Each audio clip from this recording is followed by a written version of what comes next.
আসসালামু আলাইকুম রহমতুল্লাহি ওবরকাতুহু। সম্মানিত দর্শক, আওয়ামী লীগ সভানেত্রী শেখ হাসিনা ডিসেম্বর মাসে বাংলাদেশে আসবেন, ফিরে আসবেন। কেন আসবেন, কিভাবে আসবেন, এটা নিয়ে আলোচনা সমালোচনার শেষ নেই।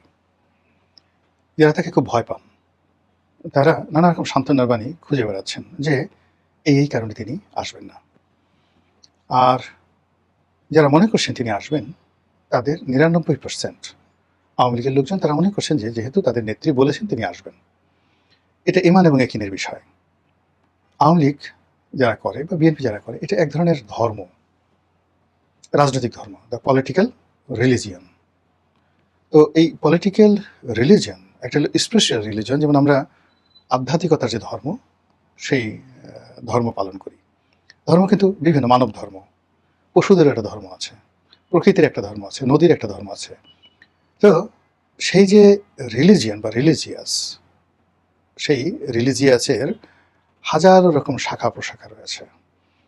যেমন একটা পোকার ধর্ম আছে, একটি যাকে বলা হয় ফসলের মাঠের ধর্ম আছে, টিয়া পাখির ধর্ম আছে। তেমনি যারা রাজনীতি করেন সেই রাজনীতির একটা ধর্ম আছে। এবং সব ধর্মের প্রথম এবং প্রধান যে মানে যাকে বলা হয় পরিচয়, ধর্মের পরিচয়, সেটা বিশ্বাস, ইমান, যেটাকে আমরা বলি ইমান। যারা ইসলাম বিশ্বাস করেন, যারা হিন্দু বিশ্বাস করেন, অন্য ধর্ম বিশ্বাস করেন, তারা ধর্মের যে বিষয়গুলো আছেন তারা পরিপূর্ণভাবে বিশ্বাস করেন, আস্থা স্থাপন করেন, এবং ওটার মধ্যেই তার সকল কল্যাণ যাকে বলা হয় নিহিত থাকে। এবং সেই কল্যাণ প্রাপ্তির জন্য সে হাজারো রকম যাকে বলা হয় জুলুম, অত্যাচার, নির্যাতন সে ভোগ করে, কিন্তু ধর্ম ত্যাগ করে না, ইমান ত্যাগ করে না। এখন যেটাকে আমরা স্পিরিচুয়াল ধর্ম বলি, সেখানে যে প্রাপ্তিটা, সেই প্রাপ্তিটার 1%, 0.01%ও প্র্যাকটিক্যাল নয়।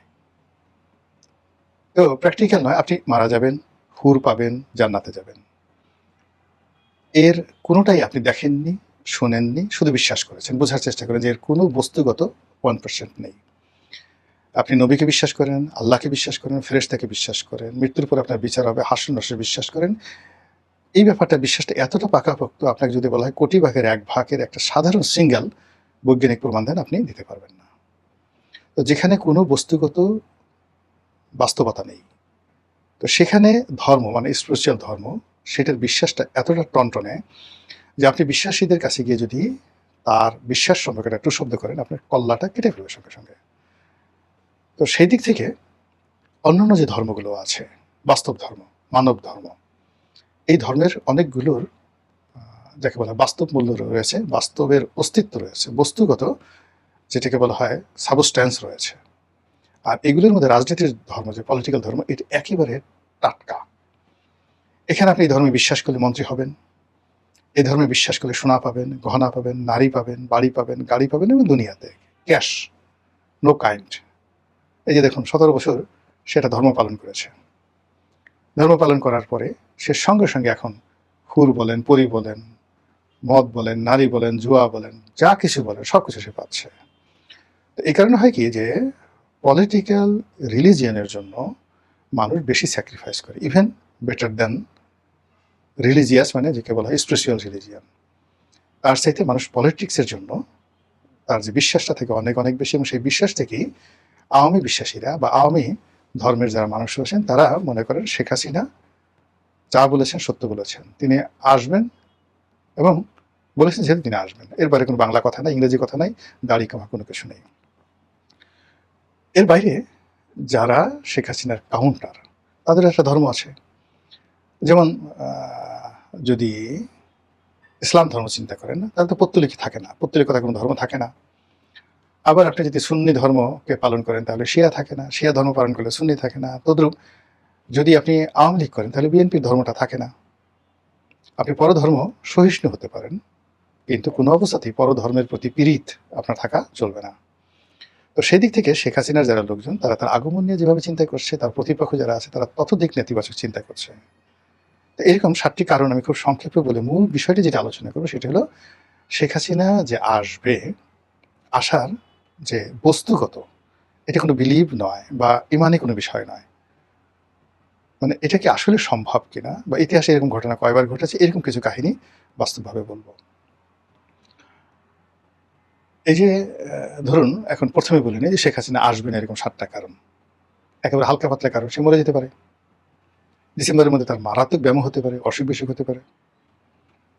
এরপরে ডিসেম্বরের মধ্যে ভারত সরকারের যে সিদ্ধান্ত, সেই সিদ্ধান্ত পরিবর্তন হতে পারে। তাকে সেখানে গৃহবন্দী করা হতে পারে।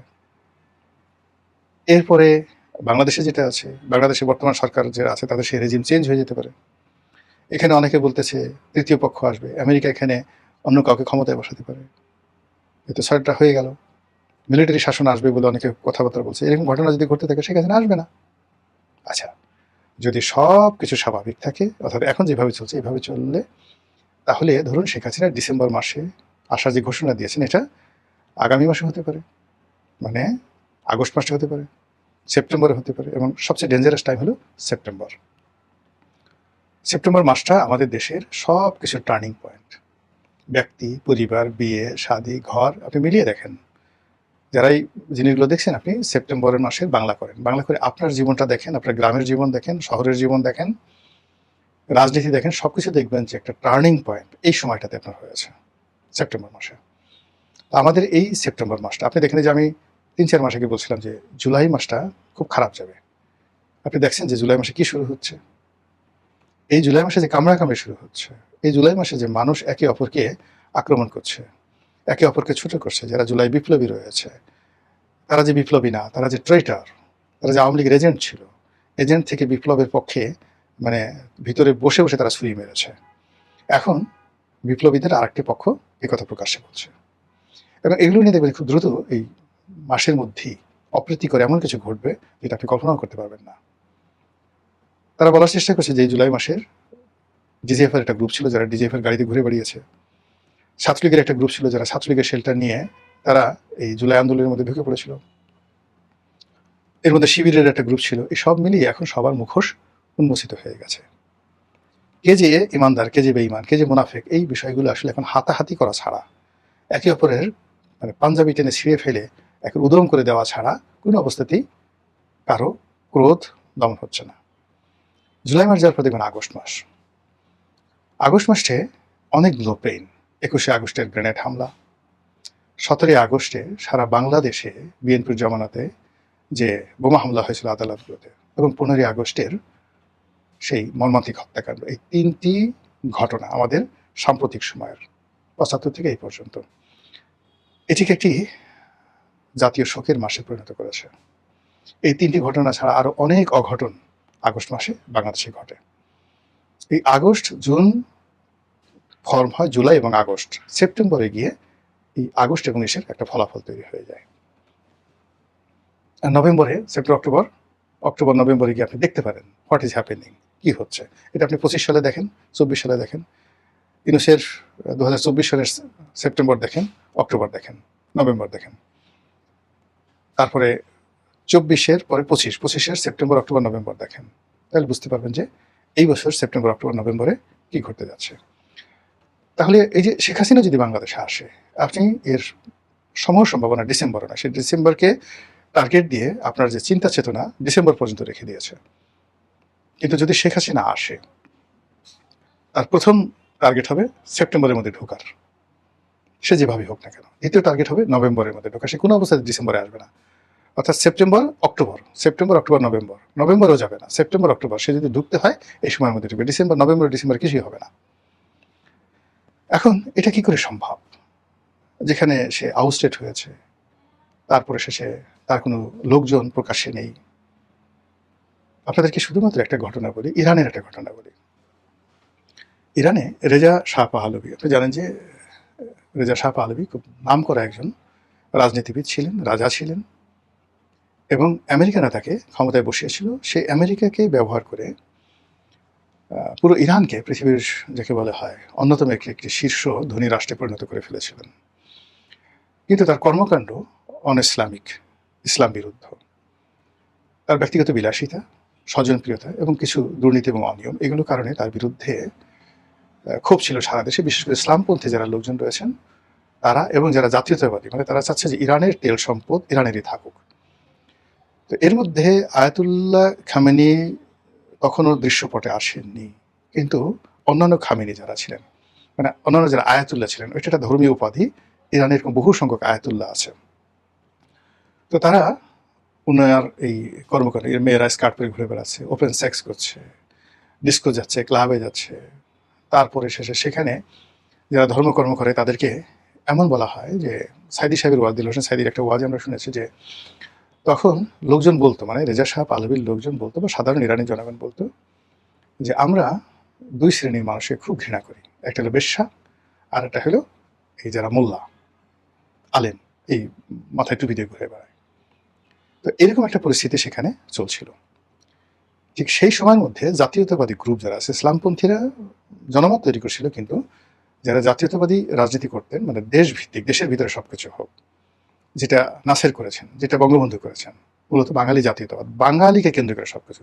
এখন যেভাবে পাকিস্তানে বালুচ জাতীয়তাবাদ সেখানে জাগ্রত হয়েছে যে বেলুচিস্তানকে স্বাধীন করতে হবে, এরকম ইরানি যে জাতীয়তাবাদ, সেই জাতীয়তাবাদের যারা লোকজন তারা একটা গণ অভ্যুত্থান করে ফেললো মোসাদ্দেকের নেতৃত্বে, এবং সে দেশের প্রধানমন্ত্রী হয়ে গেলেন। এবং পরিস্থিতি এমন হয়ে গেল যে রেজা শাহ পাহলভী ক্ষমতাচ্যুত হয়ে গেলেন। সামরিক বাহিনী এই এখন তারেক জিয়ার মতো বা ইউনূস সাহেবের মতো সবকিছুই তাদের কথা মতো চলল। এইভাবে সে আমেরিকার আশ্রয়ে থাকলো কয়েকদিন, কিছুদিন, অল্প কিছুদিন, একেবারে শেখ হাসিনা বছর দুইকের মতো বা এক বছরের মতো, এরকম। আমার একজ্যাক্ট ডেটটা আপনি গুগলে দেখে নেবেন। এরপর করলো কি, আমেরিকা সামরিক বাহিনীর মধ্যে কাউন্টার কু ঘটিয়ে দিল। কাউন্টার কু ঘটিয়ে এমন একটা পরিস্থিতি তৈরি করলো যে কোটি কোটি মানুষ তেহরানে রাজপথে নেমে আসলো রেজা শাহ পাহলভীকে রিসিভ করার জন্য। এবং তিনি আমেরিকা থেকে প্লেনে আসলেন, এসে as it is, just like সে কিং, সে যেভাবে গিয়েছিল সেভাবে এসে বসলো, ক্ষমতা চালালো। আর এই 2 বছরে যারা করছে তাদের কিন্তু বুঝতে পারেন যে কীভাবে ডলা তিনি দেওয়া শুরু করলেন। এইভাবে সে 53 বা 54 সন থেকে টানা 79 সন পর্যন্ত আবার দ্বিতীয় মেয়াদে তিনি ক্ষমতা চালালেন। এরপরে আবার যখন ইসলামী রেভলিউশন হলো, এবং একটা ক্ষুদ্র বিষয়, তখন তিনি আবার দ্বিতীয়বার ক্ষমতাচ্যুত হলেন, আর ফিরে আসতে পারেননি। তো সেক্ষেত্রে ইরানের মতো একটা ঘটনা, ইরানের মতো একটা দেশে রেজা শাহ পাহলভীর মতো একটা ব্যক্তিত্বের ক্ষেত্রে যদি এই ঘটনা ইতিহাস ঘটাতে পারে, তাহলে শেখ হাসিনার ক্ষেত্রে এই ঘটনা কেন ঘটবে না? এখানে আমেরিকা ইরানের জন্য যতটা গুরুত্বপূর্ণ, অনেক দূরে আমেরিকা। এবং আপনি যদি 53-54 সালের আমেরিকা চিন্তা করেন, তো আজকের আমেরিকার চাইতে তখন তারা অনেক দুর্বল ছিল টেকনোলজির দিক থেকে। আর অভ্যন্তরীণ যে ক্ষমতা, জনগণের যে ক্ষমতা, আজকের দিন ইরানের বা বাংলাদেশের যে অভ্যন্তরীণ ক্ষমতা রয়েছে, সেই ক্ষমতার চেয়ে 100 গুণ ক্ষমতা বেশি ছিল ওই জমানাতে। আপনি 71 আমরা যেভাবে মুক্তিযুদ্ধ করতে পেরেছি, এটা এই সময়টাতে সম্ভব নয়। There are many many global perspective, অনেক বৈশ্বিক বিষয় রয়েছে যেগুলোকে পাত্তা দিতে হয়। এখন সেই দিক থেকে আপনি এই যে বাংলাদেশের যে জনমত, এই বাংলাদেশের জনমত বিএনপির পক্ষে বলেন, আওয়ামী লীগের পক্ষে বলেন, এটা 71 সনে যেটা সম্ভব ছিল, 7ই নভেম্বরে যেটা সম্ভব ছিল, 80 সনে যেটা সম্ভব ছিল, এখন আমাদের জনমত আলটিমেট 90% জনমত পত্রপত্রিকা, গ্লোবাল প্রচার প্রপাগান্ডা, তেলের দাম, অর্থনৈতিক অবস্থা, এগুলোর উপর নির্ভর করে। এখন দেখুন, এই আইন শৃঙ্খলার অবনতি, ব্যাংকিং অবস্থা খারাপ, ব্যবসা বাণিজ্য করা যাচ্ছে না, এটা কিন্তু একটি রাজনৈতিক সরকারের জন্য সবচেয়ে বড় গলার কাটা হয়ে যাচ্ছে। তো সেই দিক থেকে আপনি দেখেন যে একটা ক্ষেত্র কিন্তু আলটিমেটলি শেখ হাসিনার যারা পক্ষের লোক তারা করে ফেলেছে। সেকেন্ড থিং হলো শক্তি প্রয়োগের বিষয়। আমেরিকা ইরানে এখন যে শক্তি প্রয়োগ করেছে বা করছে, তার চেয়ে সেই 1953 সনে কিন্তু অনেক কম শক্তি প্রয়োগ তাদের করার সুযোগ ছিল। তারা শুধু দূর থেকে সিআইএর মাধ্যমে এই কাজগুলো করছে, কিন্তু এখানে সরাসরি বোমা হামলা করা বা অন্য কোনো কিছু করা, ওটা 53 সনে তাদের পক্ষে সম্ভব ছিল না, এবং তারা সেটা করেনি। না করেই তারা ক্ষমতায় বসিয়েছে। কিন্তু এখন যদি তারা কাউকে ক্ষমতায় বসাতে চায়, আমেরিকা বসাতে চায়, তাহলে সেটা তাদের জন্য যত সহজ, এটা 53 সালে সম্ভব ছিল না। একইভাবে ভারত, ইরানের জন্য আমেরিকা যতটা ইফেক্টিভ, তার সাথে 1000 গুণ বেশি ইফেক্টিভ আমাদের জন্য ভারত। এমনকি আমেরিকা আমাদের জন্য যতটা না ইফেক্টিভ, তার চেয়ে 100 গুণ ইফেক্টিভ মায়ানমার এখন আমাদেরকে অনেক কিছু করে দিতে পারে, অনেক ক্ষতি করতে পারে, যেটা আমেরিকা সরাসরি করতে পারবে না। তারা বাণিজ্য অবরোধ দিতে পারে, মানে ওখান থেকে দূর থেকে বোমা মারতে পারে, কিন্তু এখানে মায়ানমার যে কাজ করতে পারে, সরাসরি সীমান্ত আঘাত করতে পারে, ভারতের কথা তো বলাই যায় না। এই সকল শক্তিগুলো যদি পোলারাইজ হয়, বরফ জমে, একসাথে শিলাখণ্ড তৈরি করে, তারপরে শিলাবৃষ্টি বর্ষণ করে, বুঝতে পারেন যে রাজনীতির যে রিলিজিয়ন, ধর্ম, এটা কেবলমাত্র বিশ্বাসে থাকবে না, এটা বস্তুগত বা রিয়ালিটিতে, বাস্তবতায় ফিরে আসবে। আপনি দেখুন অমিত শাহের কর্মকাণ্ড দেখুন, অজিত দোভালের কর্মকাণ্ড দেখুন, আমাদের পশ্চিমবঙ্গের মুখ্যমন্ত্রী যেটা হয়েছেন, সীমান্তের, আমাদের যে সীমান্তের ওপারে পশ্চিমবঙ্গের মুখ্যমন্ত্রী, তার বক্তব্য শুনুন। বিহারের মুখ্যমন্ত্রীর বক্তব্য শুনুন, আসাম, ত্রিপুরার মুখ্যমন্ত্রীর বক্তব্য শুনুন। তারপরে শেখ হাসিনার যে কথা, সেই কথাটা মূল্যায়ন করুন। এরপর আপনি সিদ্ধান্ত নেন যে শেখ হাসিনা আসবে কি আসবে না, আসতে পারে কি পারে না। তাহলেই আমাদের সবার জন্য কল্যাণকর। মহান আল্লাহ আমাদের সবাইকে হেদায়েত দান করুন এবং হেফাজত করুন। আসসালামু আলাইকুম ওয়া রাহমাতুল্লাহি ওয়া বারাকাতুহু।